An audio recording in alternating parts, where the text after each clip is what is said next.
தமிழகத்தில் குடிநீர் பிரச்சினையை தீர்க்க மத்திய மற்றும் மாநில அரசுகள் கூடுதலாக நிதி ஒதுக்கி நடவடிக்கை எடுக்க வேண்டும் என்று பாமக கௌரவ தலைவர் ஜி.கே. மணி வலியுறுத்தியுள்ளார்.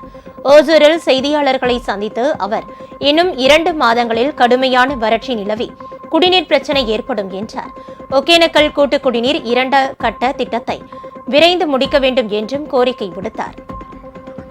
கடுமையான குடிநீர் பிரச்சனை வர இருக்கின்ற காரணத்தால் அரசு முன்னெச்சரிக்கை நடவடிக்கையாக இந்த தேர்தல் அறிவிப்பு வருவதற்கு முன்னாலேயே குடிநீர் பிரச்சனையை போக்குவதற்கு முன்னெச்சரிக்கை நடவடிக்கையாக நிதி ஒதுக்கி தக்க ஏற்பாடுகளை செய்ய வேண்டும் என்று தமிழ்நாடு அரசை வலியுறுத்துகிறேன். அதற்கு மத்திய அரசும் கூடுதல் நிதி உதவி வழங்க வேண்டும் என்று மத்திய அரசுக்கும் என்னுடைய வேண்டுகோளை முன்வைக்கிறேன், வலியுறுத்துகிறேன். இது மிக முக்கியமான பிரச்சனை.